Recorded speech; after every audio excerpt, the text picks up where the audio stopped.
Hello and welcome back to all dear students, welcome to Career Planet. तो बच्चों, electrochemistry में आज हमारी लास्ट क्लास है जिसके अंदर हमें बचे हुए टॉपिक्स डिस्कस करने हैं। अब दो ही टॉपिक बचे हैं, like fuel cell and corrosion, ईंधन सेल और संक्षारण। चैप्टर आपका कंप्लीट है। दोनों चैप्टर बच्चों थियोरी से रिलेटेड है, तो बोर्ड एग्जाम्स के लिए ज़्यादा इंपॉर्टेंट है और कंपटीशन में बहुत कम क्वेश्चंस बनते हैं। छोटे छोटे क्वेश्चंस बन सकते हैं, ट्रिकी क्वेश्चंस है ना, जो थियोरी से रिलेटेड है। आपको पढ़ा हुआ है तो आप उसको सॉल्व कर सकते हो, अदरवाइज सॉल्व नहीं कर सकते हो। ठीक है, तो थोड़ा सा आपको इसको ध्यान से पढ़ना है। ओके, सो बच्चों, अगर हम बात करें, हमने सारे सेल डिस्कस कर लिए थे, है ना। अगर हम डे 1 की बात करें तो हमने दो तरह के सेल पढ़े थे, विद्युत रासायनिक सेल और विद्युत अपघटनी सेल, है ना। विद्युत रासायनिक सेल में हम कह रहे हैं गैल्वेनिक सेल कह दो या वोल्टेज सेल कह दो, एग्जाम्पल था डेनियल सेल। और विद्युत अपघटनी सेल जिनमें इलेक्ट्रोलाइसिस का प्रोसेस होता है, विद्युत अपघटन की क्रिया होती है। अब बच्चों, विद्युत रासायनिक सेल पे आऊँ तो हमने कहा था रासायनिक ऊर्जा को विद्युत ऊर्जा में बदलेंगे, है ना। गैल्वेनिक सेल क्या करता है, केमिकल एनर्जी को इलेक्ट्रिकल एनर्जी में कन्वर्ट करता है। मतलब ले दे के आपके पास क्या होना चाहिए, रासायनिक पदार्थ होने चाहिए, केमिकल्स होने चाहिए और इलेक्ट्रिसिटी प्रोड्यूस हो जाएगी। अब हमने जो सेल पढ़े थे उनमें वोल्टेज जो था, है ना, जो अगर मैं धारा बोलूँ तो हमने देखा था 1.1 वोल्ट की धारा डेनियल सेल में हमने डिस्कस किया था। या अलग अलग वोल्टेज भी अगर हमने देखी, हमने बैटरीज भी बनाई तो बहुत ज़्यादा वोल्टेज नहीं, 10-12 वोल्ट ही मिला था मैक्सिमम। तो क्या वहीं पर रुक जाए? तो बच्चों, बिजली पैदा करने का मेन सोर्स क्या है, इलेक्ट्रिसिटी कैसे प्रोड्यूस होती है। तो हम कहेंगे लाइट कैसे बनती है, बिजली कैसे बनती है। तो हम कहते हैं या तो कोई नेचुरल गैस हो या कोयला हो या कैरोसिन हो, है ना, जो आपके पास ईंधन है उसको जलाया जाता है। उसको जलाने से क्या होता है कि जो क्या बोलते हैं, हीट पैदा होती है, ऊष्मा पैदा होती है। उस ऊष्मा से पानी को भाप में बदला जाता है ना। हाई प्रेशर पे हम क्या करेंगे, वाटर को वेपोराइज करेंगे, भाप में कन्वर्ट करेंगे, वाष्प बनाएंगे। और वो वाष्प जैसे ही बनेगी, स्टीम बनेगी, उससे हम टर्बाइन चलाएंगे और टर्बाइन से क्या होगा, जैसे जैसे टर्बाइन चलेगा वैसे वैसे इलेक्ट्रिसिटी प्रोड्यूस होगी। लेकिन ये जो प्रोसेस है बच्चों, इसमें इतनी ज़्यादा एफिशिएंसी नहीं है। मतलब अगर मैं 100% काम करूं तो इलेक्ट्रिसिटी मुझे 40% ही मिल रही। अब थोड़ा सा महंगा भी पड़ता है ना। तो 40% एफिशिएंसी, काम आप बहुत ज़्यादा कर रहे हो, एफर्ट्स बहुत ज़्यादा लग रहे हैं, 40% दक्षता के साथ वो काम कर रहे हैं। और दूसरा, पोल्यूशन बहुत होता है। आप केरोसिन जलाने वाले हो, कोयले को जलाने वाले हो, तो ऑब्वियसली दहन क्या होता है, बहुत ज़्यादा होता है। तो एक कॉन्सेप्ट ऐसा आया कि हम क्या करें, आप रासायनिक पदार्थ को जला तो रहे हो। गैल्वेनिक सेल का कॉन्सेप्ट क्या था कि रासायनिक ऊर्जा को विद्युत ऊर्जा में बदलो। तो हम ऐसा रसायन ले लेते हैं जो कि ईंधन का काम करे। ईंधन को जलाएंगे तो रासायनिक ऊर्जा उत्पन्न होगी और हमें कनेक्टर पता है, हम कन्वर्टर कर सकते हैं, है ना। हम रासायनिक ऊर्जा को विद्युत ऊर्जा में बदल सकते हैं। गैल्वेनिक सेल यही तो कर रहा है। और जो काम छोटे लेवल पे होता है वो बड़े लेवल पे भी हो सकता है। तो ऊष्मीय संयंत्रों से हम क्या करते थे, कोयला जलाते थे, कैरोसिन जलाते थे, नेचुरल गैसेस को जलाते थे और जो हीट निकलती थी उससे हम जल को वाष्प में बदलते थे। उस वाष्प से हम टरबाइन चलाते थे और विद्युत ऊर्जा उत्पन्न होती थी। लेकिन दक्षता की बात करूं तो वो 40% ही होती है। अब हम सोच रहे हैं कि नहीं, हम ऐसा कुछ नहीं करेंगे, हम एज अ फ्यूल, हम hydrogen, oxygen, methane, ethane, methyl alcohol, ethyl alcohol, है ना, इनको as a fuel, as a ईंधन के रूप में हम काम में लेंगे और इनको जलाएंगे और इनसे जो रासायनिक ऊर्जा उत्पन्न होगी उसको क्या करेंगे, विद्युत ऊर्जा में बदलेंगे। तो अगर आप ऐसा कुछ आइडिया सोच रहे हो, मतलब आप ईंधन सेल की बात कर रहे हो। ठीक है, तो ईंधन सेल, फ्यूल सेल, वे सेल या वे गैल्वेनिक सेल जो ईंधन को जलाने पर उत्पन्न रासायनिक ऊर्जा को विद्युत ऊर्जा में बदल देते हैं, है ना, उन्हें हम कहेंगे फ्यूल सेल। तो हम कहेंगे पहले भी तो केरोसिन जला ही रहे थे, काम तो सेम था, लेकिन पहले दक्षता आ रही थी 40%।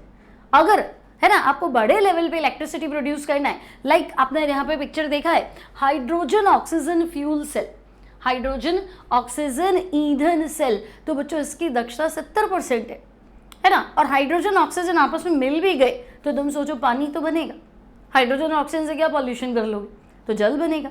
और इसका जो सबसे पहले यूज था वो बच्चों अपोलो अंतरिक्ष कार्यक्रम, अपोलो स्पेस प्रोग्राम में सबसे पहले हाइड्रोजन ऑक्सीजन ईंधन सेल को काम में लिया गया था, है ना। और इन दोनों के कॉम्बिनेशन से, हाइड्रोजन और ऑक्सीजन के कॉम्बिनेशन से जल बनता है। तो बच्चों जल जो है, अंतरिक्ष यात्री जो थे उन्होंने उसको पीने के काम में ले लिया। तो आपको भर के भी नहीं ले जाने बहुत सारे वाटर कैंपर्स, है ना। फ्यूल जो बनेगा, जो एग्जॉस्ट है, सिस्टम का एग्जॉस्ट आपको देने की जरूरत नहीं, वो पानी है, उसको आप काम में ले। तो हम कहेंगे तो बहुत बढ़िया। ठीक है, तो आज हम इसी को डिस्कस करने वाले हैं बच्चों, ईंधन सेल क्या होते हैं और सबसे कॉमन ईंधन सेल कौन सा है। तो देखेंगे बच्चों, ईंधन सेल यानी ऐसे गैल्वेनिक सेल जो क्या करेंगे, ईंधन के दहन से प्राप्त रासायनिक ऊर्जा को कन्वर्ट कर देंगे किसमें, तो हम कहेंगे विद्युत ऊर्जा में। उन्हें हम फ्यूल सेल, ईंधन सेल कहते हैं। एज अ फ्यूल हम क्या काम में लेंगे, तो आप हाइड्रोजन ले सकते हैं, मीथेन ले सकते हैं, इथेन ले सकते हैं, मैथिल अल्कोहल ले सकते हैं, एथिल अल्कोहल को भी काम में ले सकते हैं, कोई दिक्कत नहीं। मोस्ट कॉमन कौन सा है बच्चों, तो हम कहेंगे सबसे ज़्यादा यूज होने वाला जो फ्यूल सेल है वो है hydrogen oxygen fuel cell. Apollo अंतरिक्ष कार्यक्रम में विद्युत ऊर्जा प्रदान करने के लिए सबसे पहले इसको काम में लिया गया था। फिर अभिक्रिया में प्राप्त जल वाष्प को संघनित करके उसका उपयोग अंतरिक्ष यात्रियों के लिए पेयजल, है ना, पीने के पानी के रूप में किया गया था।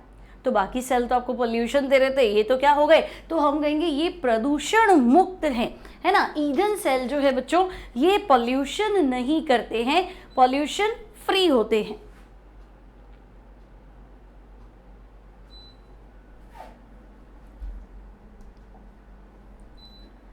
ओके देन बच्चों, ईंधन सेल की बनावट को अगर हम डिस्कस करें तो देखो, अभी आपने देखा था शुरू में, अगर हम देखें तो ईंधन सेल में क्या है बच्चों, 3 भाग हैं, 3 कंपार्टमेंट है, ठीक है। आपको एग्जाम में जो पिक्चर बनाना है वो इस तरीके से बनाना है। ईंधन सेल में 3 कंपार्टमेंट है, 3 कक्ष है, ठीक है। अब बच्चों पहला जो कक्ष है उसे बोलेंगे एनोड चेंबर, ठीक है। पहला जो आपका कक्ष है उसे आपको बोलना है एनोड चेंबर, क्योंकि यहाँ आपको पास करनी है हाइड्रोजन गैस, ठीक है।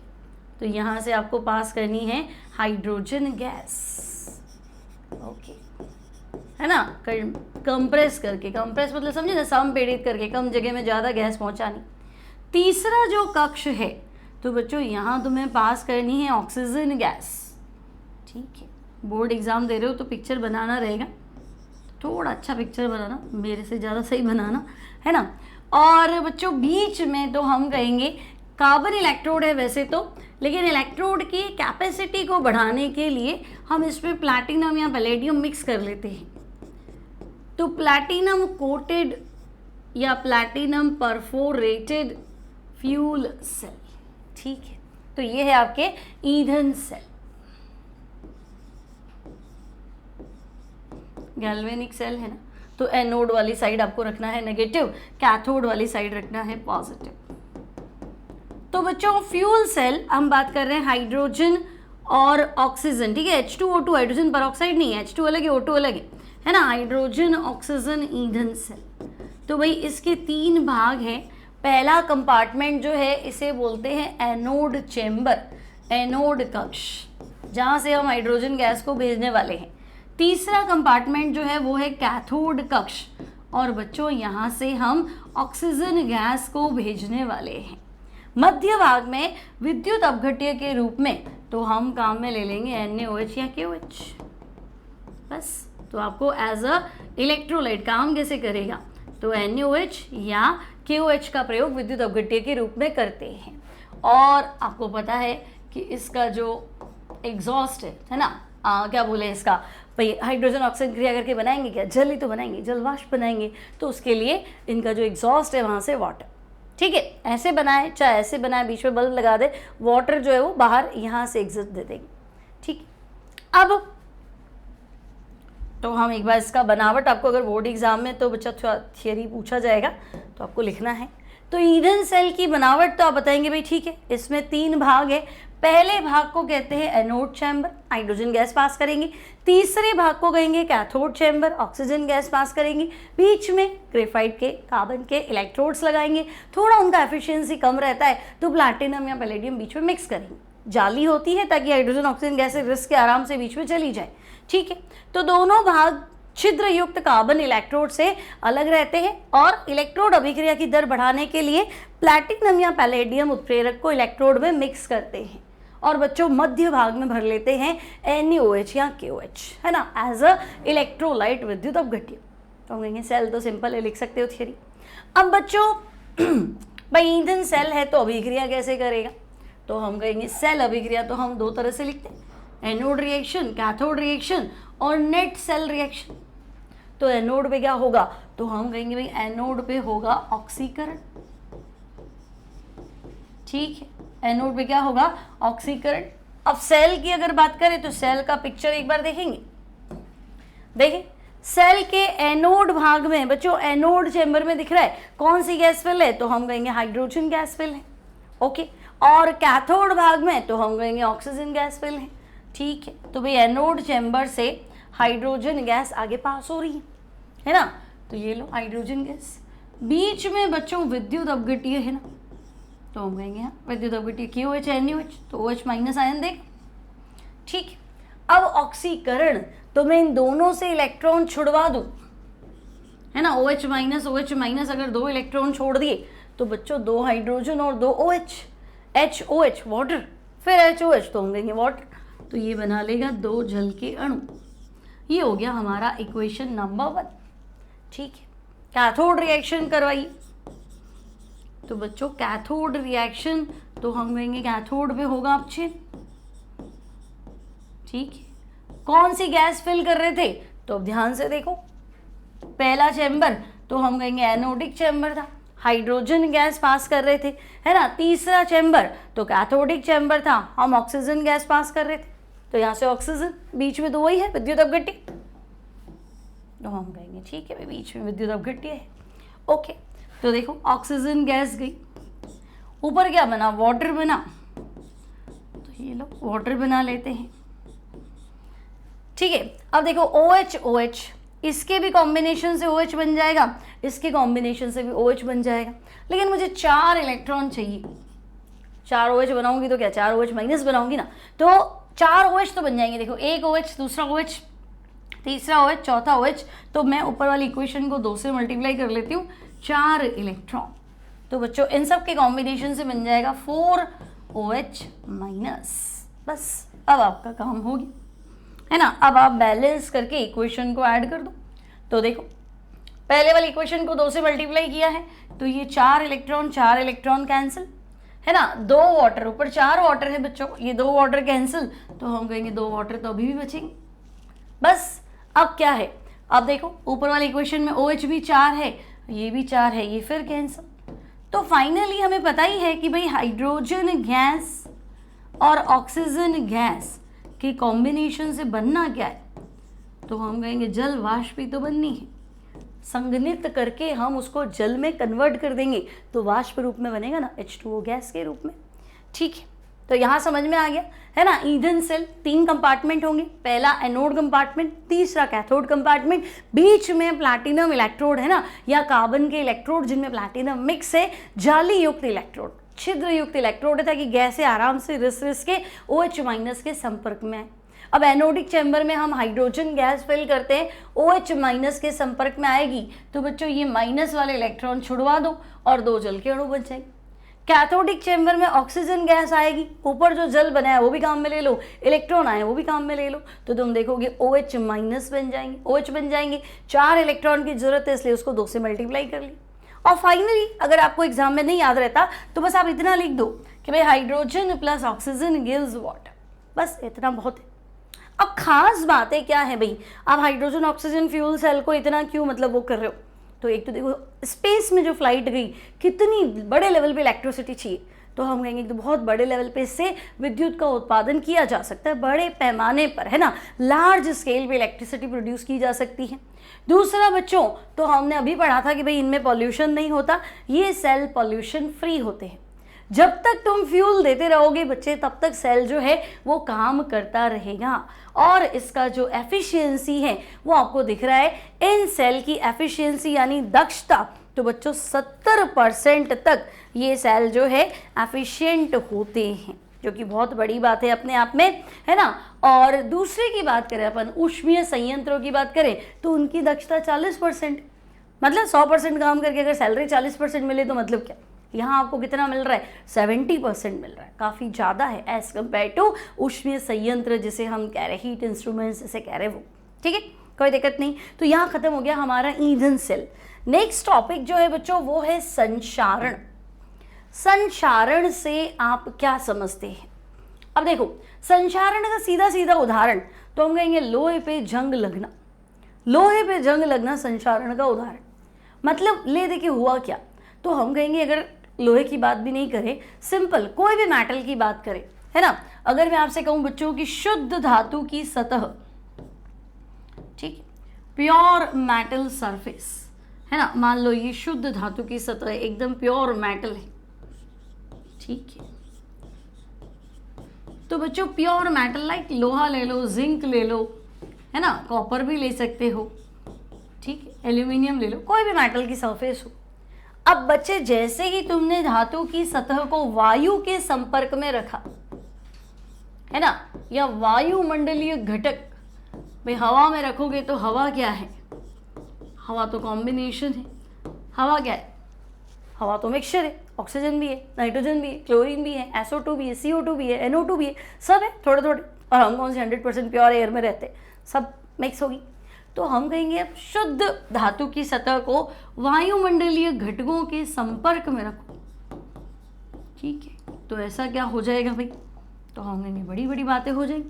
देखो वायुमंडल में हम कहेंगे ऑक्सीजन तो है, तो बच्चों ऑक्सीजन धातु से क्रिया करेगी तब तो बन जाएगा ऑक्साइड। मान लो नमी से क्रिया करेगी, वायुमंडल में नमी तो होती है, मॉइस्चर तो होती है, अलग अलग एरिया में अलग अलग, तो हम कहेंगे अब ये बना लेगी हाइड्रोक्साइड, ठीक है। कहीं ऐसा है कि भाई क्लोरीन गैस ज़्यादा है हवा में, है ना, तो भाई क्लोराइड, ठीक है। तो H2S ज़्यादा है तो बच्चों यहाँ तो सल्फाइड बन जाएगा, है ना। और ले देखिए CO2 तो हमें पता ही है, CO2 तो हो ही सकता है बिल्कुल। तो अगर CO2 के संपर्क में आएगी तो बनेगा कार्बोनेट। तो ले देखिए किसी के भी संपर्क में आओ मतलब कुछ ना कुछ बनाओ, यानी अपनी सरफेस पे एक अनवांटेड अवांछित पदार्थ की परत चढ़ रही, है ना। मैंने तो प्योर मेटल रखा था, तो मैंने रखा वो मुझे दे दो, तो आप कहोगे नहीं आपने तो हवा में रख दिया, तो ऑक्साइड भी बन रहा है, कार्बोनेट भी बन रहा है, नाइट्रेट भी हो सकता है, क्लोराइड भी हो सकता है, सल्फाइड भी हो सकता है, हाइड्रोक्साइड भी हो सकता है। अरे भाई ये क्या बात हुई, हमने तो शुद्ध धातु रखा है, आपने तो उसके ऊपर अनवांटेड लेयर चढ़ा दी। अब लोहे पे जंग लगती तो हम क्या करते, उसको कुचल देते, तो कुचल देते हो, स्क्रैच कर देते हो, मतलब आपका लोहा भी तो साथ में जा रहा है। और बच्चों लाखों करोड़ों रुपए का नुकसान हो जाता है हर साल जंग लगने से। तो हम कहेंगे तो बहुत मुश्किल है ना, मतलब बहुत लॉस वाला काम है, हार्मफुल है ना, ऐसे तो कैसे चलेगा। तो वर्ल्ड का बहुत सारा आयरन जो है हर साल इवन करोड़ों रुपए का नुकसान हो जाता है सिर्फ संक्षारण की वजह से। तो आपसे पूछा जाएगा संक्षारण किसे कहते हैं, तो बच्चों आपको लिखना है जब शुद्ध धातु की सतह, देखो प्योर मेटल सरफेस थी, तो जब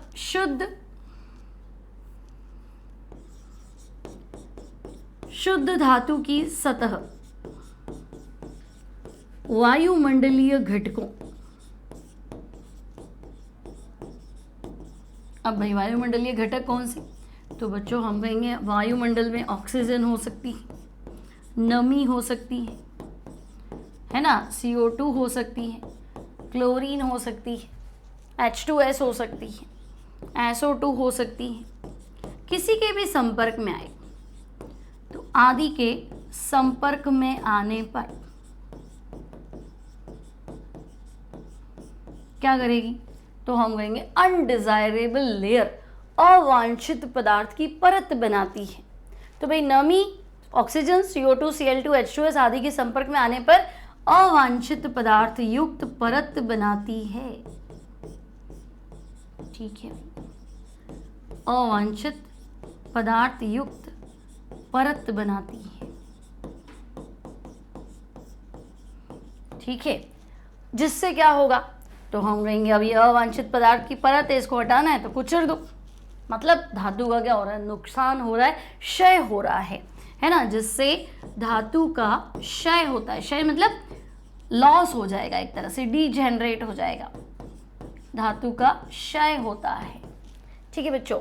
ये जो घटना है इस घटना को संक्षारण कहते हैं, कोरोजन, इस घटना को संक्षारण कहते हैं, कोरोजन कहते हैं। क्लियर कि भाई संक्षारण क्या है, तो आपको ये डेफिनेशन लिखना है।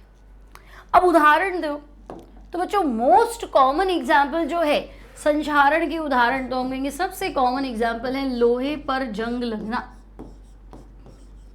ठीक है, लोहे पे जंग लगना एक इलेक्ट्रोकेमिकल प्रोसेस है, विद्युत रासायनिक प्रक्रिया है। सेल बनेगा इस पे पूरा, अभी डिस्कस करेंगे।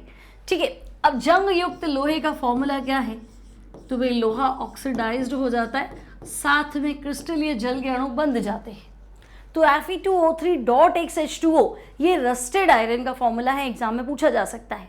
ठीक है, जंग लगे हुए लोहे का फॉर्मूला बताओ, तो आपको बताना है Fe2O3.X H2O।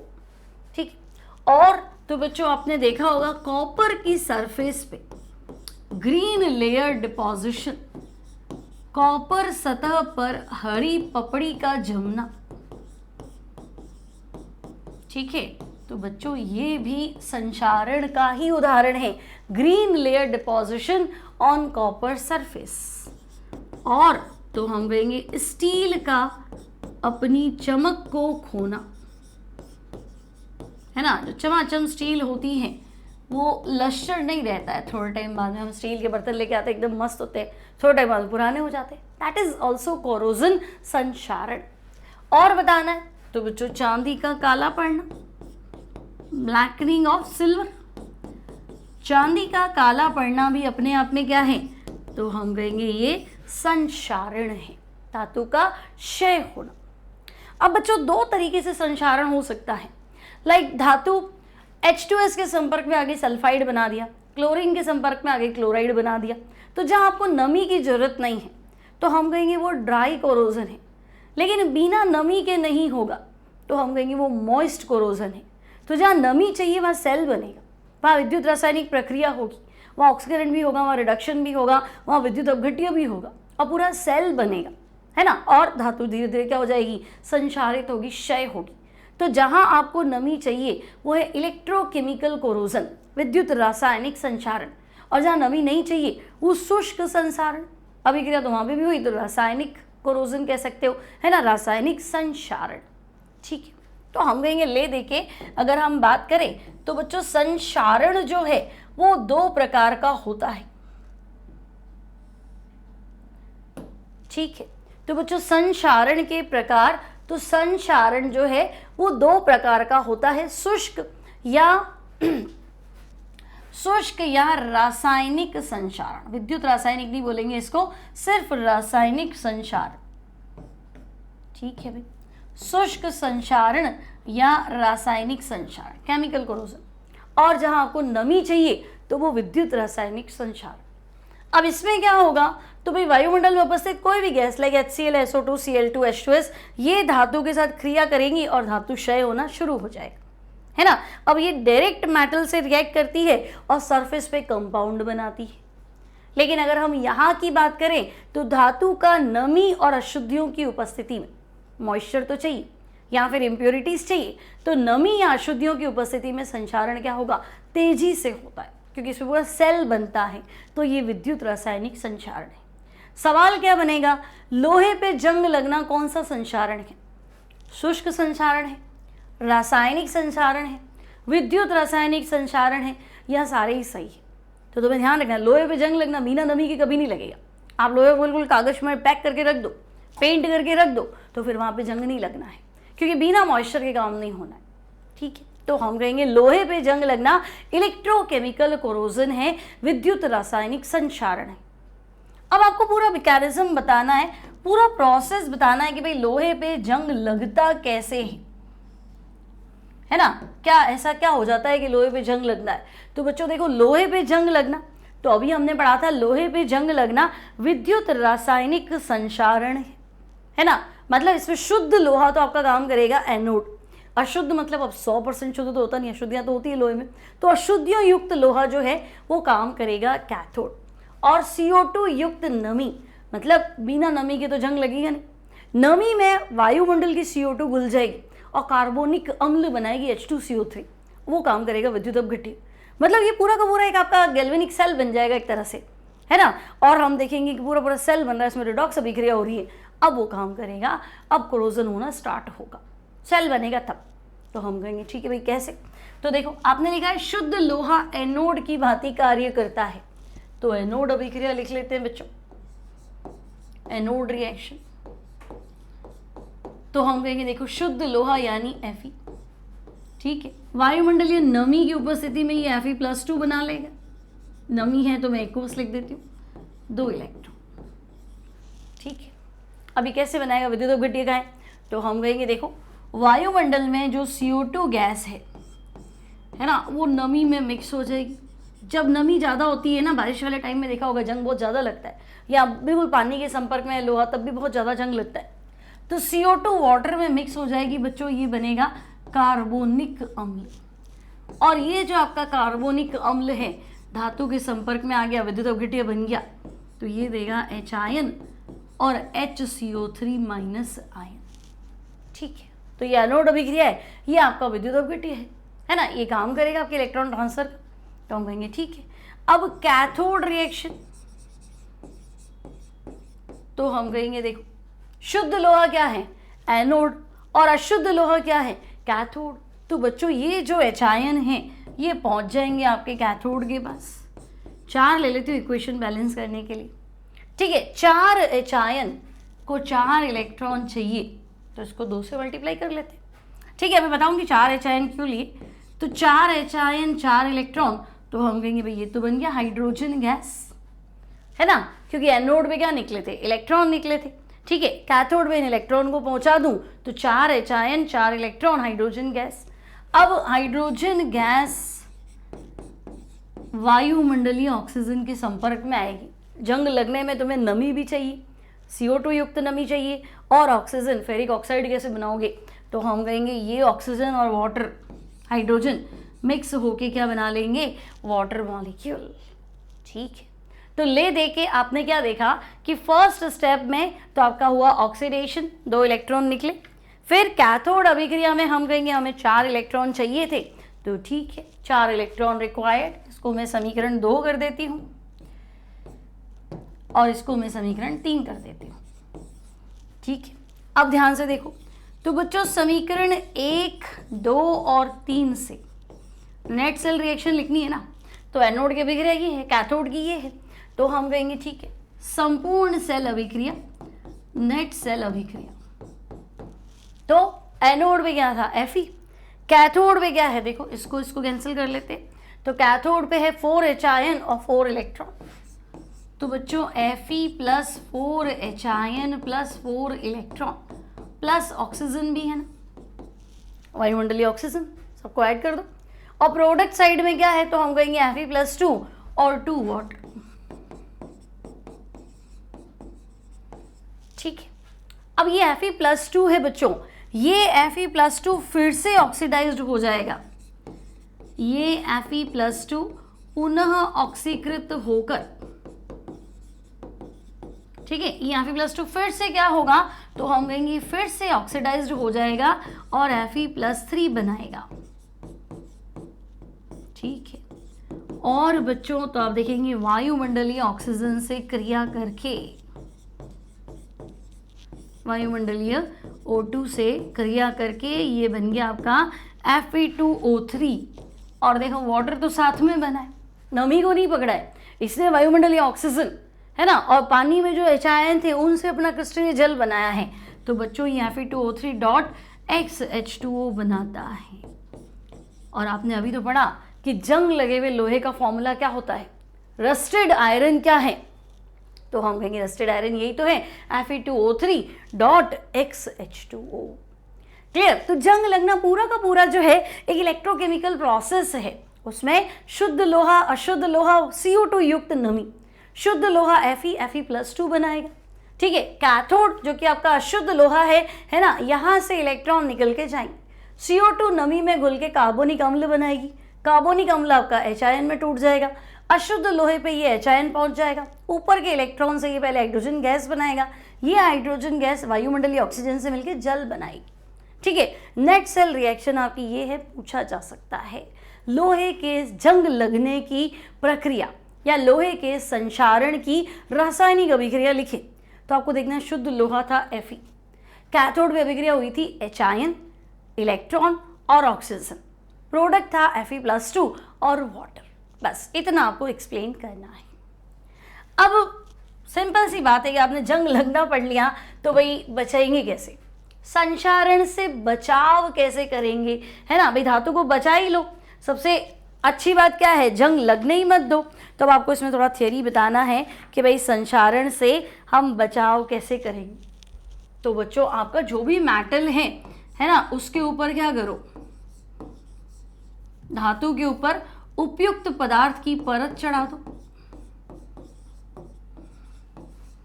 ठीक है, धातु के ऊपर उपयुक्त पदार्थ की परत चढ़ा दो। मतलब आपको पता है सारा गेम था मॉइस्चर का, सारा गेम किसका था, मॉइस्चर, नमी का। तो नमी मत लो, और हवा में से तो नमी नहीं निकाल सकते, पैक करके रख लो, कवर करके रख लो, है ना। तो उपयुक्त पदार्थ की परत चढ़ाकर, तो भाई वो कैसे कर सकते हैं, परत कैसे चढ़ाएंगे। तो बच्चों आपको बोलना है कि भाई हमारा जो धातु है उसको पेंट कर दे, ठीक है ना, या ग्रीस लगा दे, या ऑयलिंग होती ग्रीस या तेल लगा दे, ठीक है, उससे। या हमेशा मेटल की सरफेस को बिल्कुल स्मूथ रखें, धातु को चिकना रखकर, ठीक है भाई। इन सब से क्या होगा, तो इन सब से हम मेटल को क्या कर सकते हैं, बचा सकते हैं, ठीक है। अब इसके अलावा अगर आपसे पूछ लिया सवाल, ज़्यादा चांस नहीं है, बट आपसे पूछ लिया सेक्रीफिशियल प्रोटेक्शन, बलिदानी सुरक्षा से आप क्या समझते हैं, है ना, बलिदानी सुरक्षा, यानी आपसे पूछ लिया लो गैल्वेनीकरण से क्या समझते हो। तो बच्चों गैल्वेनीकरण छोटी क्लासेस में भी पढ़ा है ना। आप लोहे को बचाना है तो आप उसके ऊपर जिंक की परत चढ़ा दो, ठीक है। तो galvanisation, coating of zinc on the surface of iron, लोहे पर जिंक धातु की परत को चढ़ाना, ठीक है। Coating of zinc on the surface of iron, उसे हम कहते हैं गैल्वेनाइजेशन। और तो लगेगा जिंक तो महंगा है, लोहा सस्ता है ना, आपने लोहे को बचाने के लिए जिंक की परत चढ़ा दो। तो भाई ठीक है, आपका कहना बिल्कुल सही है कि आयरन बहुत सस्ता है, उसको क्यों बचाए, लेकिन यूज़ भी तो ज़्यादा है ना। अब आप सोचो कि लोहे की चीज़ें कितनी बनती हैं, लोहा मजबूत कितना है, मेल्टिंग पॉइंट कितना ज़्यादा है, और सस्ता है तो सामान जल्दी बन जाता है, ज़्यादा से ज़्यादा बनता है, ठीक है। अब उसको बचाने के लिए अगर मुझे जिंक की कोटिंग करनी पड़ती है तो करो। अब बलिदानी सुरक्षा क्यों बोला, तो बच्चों लोहे के ऊपर जिंक की परत चढ़ाई। अब ऐसा थोड़ा है कि वायु के संपर्क में नहीं आएगा, आएगा, वायुमंडलीय नमी है, CO2 है ना, ऑक्सीजन है, सबके संपर्क में आएगा, तो जंग तो फिर लगेगा। लेकिन जंग लगने में, लोहे पे जंग लगने में फ़र्क क्या था, लोहे का ऑक्सीकरण होता है, लेकिन जिंक की क्रियाशीलता लोहे से ज़्यादा है। तो ऑब्वियसली हर बार जब इलेक्ट्रॉन छोड़ने होंगे ना तो जिंक की छोड़े, लोहा तो आपका सेफ रहेगा, ठीक है, मेरा तो ऑक्सीडेशन होना ही नहीं है राजी, उसका कुछ नहीं होगा, है ना। जिंक धीरे धीरे झड़ेगा, उसको बहुत टाइम लगेगा, है ना। तो हम कहेंगे बलिदान देने की बारी आएगी तो जिंक को जाना पड़ेगा, सेक्रीफाइस जिंक करेगा, क्योंकि जिंक की रिएक्टिविटी आयरन से ज़्यादा है। तो लोहे को बचाने के चक्कर में जिंक जो है वो धीरे धीरे झड़ जाएगा, लेकिन उसमें बहुत लंबा प्रोसेस है, बहुत टाइम लगता है, जितने आपका इंस्ट्रूमेंट जो है वो लंबे समय तक काम करता है, जो भी हम उस चीज़ का बनाते हैं। तो इस प्रोसेस को बोलते हैं गैल्वेनाइजेशन, ठीक है। तो यहाँ कंप्लीट हो गया बच्चों संक्षारण, कोरोजन। तो आज की क्लास में हमने 2 टॉपिक सीखे हैं, फ्यूल सेल, ईंधन सेल, और दूसरा संक्षारण यानी कि कोरोजन। दोनों थियरी टॉपिक है, बोर्ड एग्जाम्स में ज़्यादा क्वेश्चंस बनते हैं, कंपटीशन में शॉर्ट क्वेश्चन बनते हैं, छोड़ नहीं सकते बच्चों, पढ़ा हुआ होना जरूरी है। अगर आपने नहीं पढ़ा कि जंग लगे लोहे का फॉर्मूला क्या है तो कंपटीशन में हार जाओगे, फिर क्या करोगे। तो आपको पता होना चाहिए जंग लगे हुए लोहे का यानी कि संक्षारण कौन सा प्रोसेस है, रासायनिक की विद्युत रासायनिक। तो नहीं पढ़ा हुआ तो जवाब नहीं दे पाओगे, दोनों आंसर एक जैसे लगेंगे, फिर हार जाओगे। गैल्वेनाइजेशन क्या है, ठीक है। तो छोटी छोटी चीज़ें हैं, पढ़ लेंगे तो काम आएंगी। तो मिलते हैं अगली क्लास में, यहाँ आपका चैप्टर कंप्लीट है, ठीक है। तो मिलेंगे नेक्स्ट टाइम नेक्स्ट टॉपिक के साथ। Till then keep practising and good bye.